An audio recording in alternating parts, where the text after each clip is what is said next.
నిరవధిక సమ్మె 24 రోజుకు చేరుకున్నది. తమ న్యాయమైన డిమాండ్లు పరిష్కరించేంత వరకు సమ్మె ఆపేది లేదని అంటున్నారు అంగన్వాడీలు.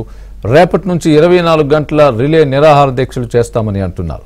దీనికి సంబంధించి పూర్తి అప్డేట్ మా ప్రతినిధి లీలా అందిస్తారు. లీలా, నిరావధకంగా 24 రోజుల పాటు సమ్మె కొనసాగిస్తూ వచ్చారు. నిన్న జిల్లా కలెక్టరేట్ కార్యాలయాల్ని కూడా ముట్టడించడం అయితే జరిగింది. వాళ్ళ న్యాయమైనటువంటి సమస్యలను పరిష్కరించాలి, కనీస వేతనం 26,000 రూపాయలు ఇవ్వాలంటూ కూడా వారందరూ కూడా నిన్న కలెక్టరేట్లను ముట్టడించారు. అయితే ఇందులో చాలా మంది మహిళలు గాయపడ్డారు. కొంతమంది మహిళలకు అయితే మాత్రం అవమానం కూడా జరిగింది. ఎవరైతే ఉన్నారో సుబ్బరావమ్మ గారు ఒక మహిళని కూడా లేకోకుండా ఆవిడ జాకెట్ చించి ఆవిడ అమానుషంగా చేతులతో రక్కేసి పోలీసులు చాలా అమానుషంగా ప్రవర్తించారు. పోలీసుల వైఖరిని అసలు ఎలా చూడాలనేది ఆవిడ మాటలో అడిగి తెలుసుకుందాం. చెప్పండి మేడం, అంటే ఒకవేళ మీ న్యాయమైన సమస్యలను పోరాడే దిశగా కనుక మీరు పోరాటం చేస్తే పోలీసులు ఇలాంటి జులుం ప్రదర్శిస్తారంటారా? నిన్న రాష్ట్రంలో ఉన్న అంగన్వాడీ మహిళల్ని అవమానపరిచే విధంగా ఈ పోలీసు దుశ్చర్యలు ఉన్నాయి. మేము దీన్ని తీవ్రంగా ఖండిస్తా ఉన్నాం. మేము చాలా శాంతియుతంగా అంగన్వాడీలందరూ జిల్లా కలెక్టరేట్ల దగ్గర బైఠాయింపు చేయాలని చెప్పేసి అనుకున్నాం. ఏ ఒక్కరూ కూడా దుశ్చర్యలు పాల్పడకూడదు అని చెప్పేసి అనుకున్నాం.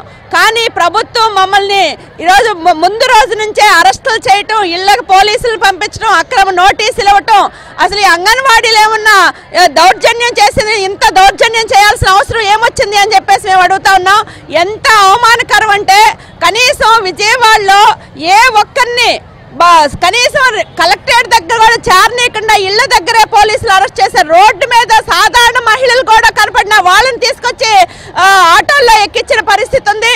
చివరికి నన్నైతే మొత్తం పోలీసులు ఒక్క నిమిషంలోనే చుట్టుముట్టి రోడ్డు మీద పొర్లిచ్చి చివరికి బట్టలు కూడా చించేశారు. ఇదిగో ఇప్పటికీ చెయ్యి వాసిపోయి ఉంది. రెక్కేసి పోలీసులు విపరీతంగా దౌర్జన్యం చేశారు, కొళ్ళ పొడిచారు. ఈ రోజు కూడా నాకే కాదు వందలాది మంది అంగన్వాడీ కార్యకర్తలు ఈ రోజు గాయాలని ఆడ పోలీసులు వాళ్ళైతే బూతు మాటలు తిట్టారు. మా నాయకుని తీసుకెళ్తున్నారు కదా అని చెప్పి మేము వెనక నుంచుంటే ఆయన చెయ్యి వెనక్కి మెలి తిప్పేస్తా ఉన్నారు. మేము ఈ వీడియో ఫుటేజ్ కూడా ఉంది మా దగ్గర, మీకు చూపిస్తాం. మేము కావాలంటే చూసుకొని సాక్ష్యాధారాలతో. అంత అవసరం ఏంటి? మేము ఏం చేస్తున్నాం? మేము అక్కడైనా బస్సులు తగలబెట్టామా, లేకపోతే ఇంక వేరే ఏదైనా చేస్తున్నామా? మా సమస్యలు మేము అడగడానికే కదా మేము వచ్చాము.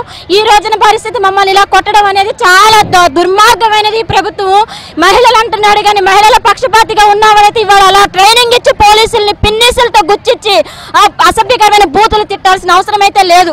మాకు సమస్య పరిష్కరించమని మేము అడుగుతున్నాం. మేమేం అడగట్లా. మీరు ఎన్ని చేసినా మేమైతే ఏం భయపడమండి. భయపడతారులే, ఇలా చేస్తే వీళ్ళు భయపడి తెల్లారి రారేమో అనుకుంటున్నారేమో. ఇంకా మేము ఎక్కువ చేస్తాం.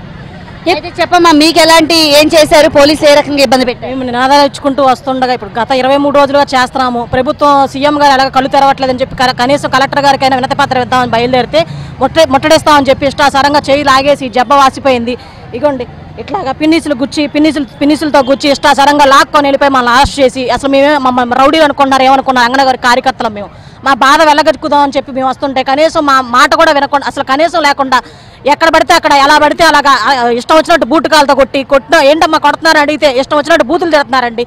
ఎలా పడితే అట్లా తిట్టుకొని పిన్నిసులతో గుచ్చి అడిగిన వాళ్ళని అడిగినట్టు పిన్నిసులతో వాళ్ళు అసలు పోలీసులో వాళ్ళ రౌడీలో చెప్పమని మేము అడుగుతున్నాం. అయితే చూడొచ్చు, అంగన్వాడీ మహిళలందరూ కూడా నల్ల రిబ్బన్లు కట్టుకొని ఈ రోజు పెద్ద ఎత్తున కూడా ఆందోళన అయితే దిగుతున్నారు. చూడొచ్చు, నల్ల జెండాలను పట్టుకొని నల్ల రిబ్బన్లు కట్టుకొని వారు వినూత్నంగా ఈ రోజు నిరసన కార్యక్రమాన్ని తెలియజేస్తున్నారు. ఎందుకంటే నిన్న సిపిఎం బాబురావు కూడా వీళ్ళందరికీ మద్దతు పలికేందుకు వచ్చినందుకు ఆయన చెయ్యి కూడా విరిసేసినటువంటి పరిస్థితి నెలకొంది. దీంతో అయితే మాత్రం పెద్ద ఎత్తున అంగన్వాడీ మహిళలందరూ ఈ రోజు మేము కేవలం శాంతియుతంగా చేస్తున్న పోరాటాన్ని పోలీసులందరూ కూడా వారి మీద తిరుగుబాటు చేయడంతో రేపటి నుంచి రీలే నిరాహార దీక్షలు చేస్తాం. 24 గంటల పాటు ఇక్కడే కూర్చొని బైఠాయిస్తాం. మా న్యాయమైనటువంటి సమస్యలు పరిష్కరించేంత దిశగా కూడా మేమెవరం కూడా ఈ పోరాటాన్ని వదలబోమంటూ కూడా అంగన్వాడీలందరూ కూడా ముక్తకంఠంతో చెప్తున్నారు. కెమెరా పర్సన్ అరుణ్తో లీలా, ఏపీఎన్ ఆంధ్రజ్యోతి, ధర్నా చౌక్.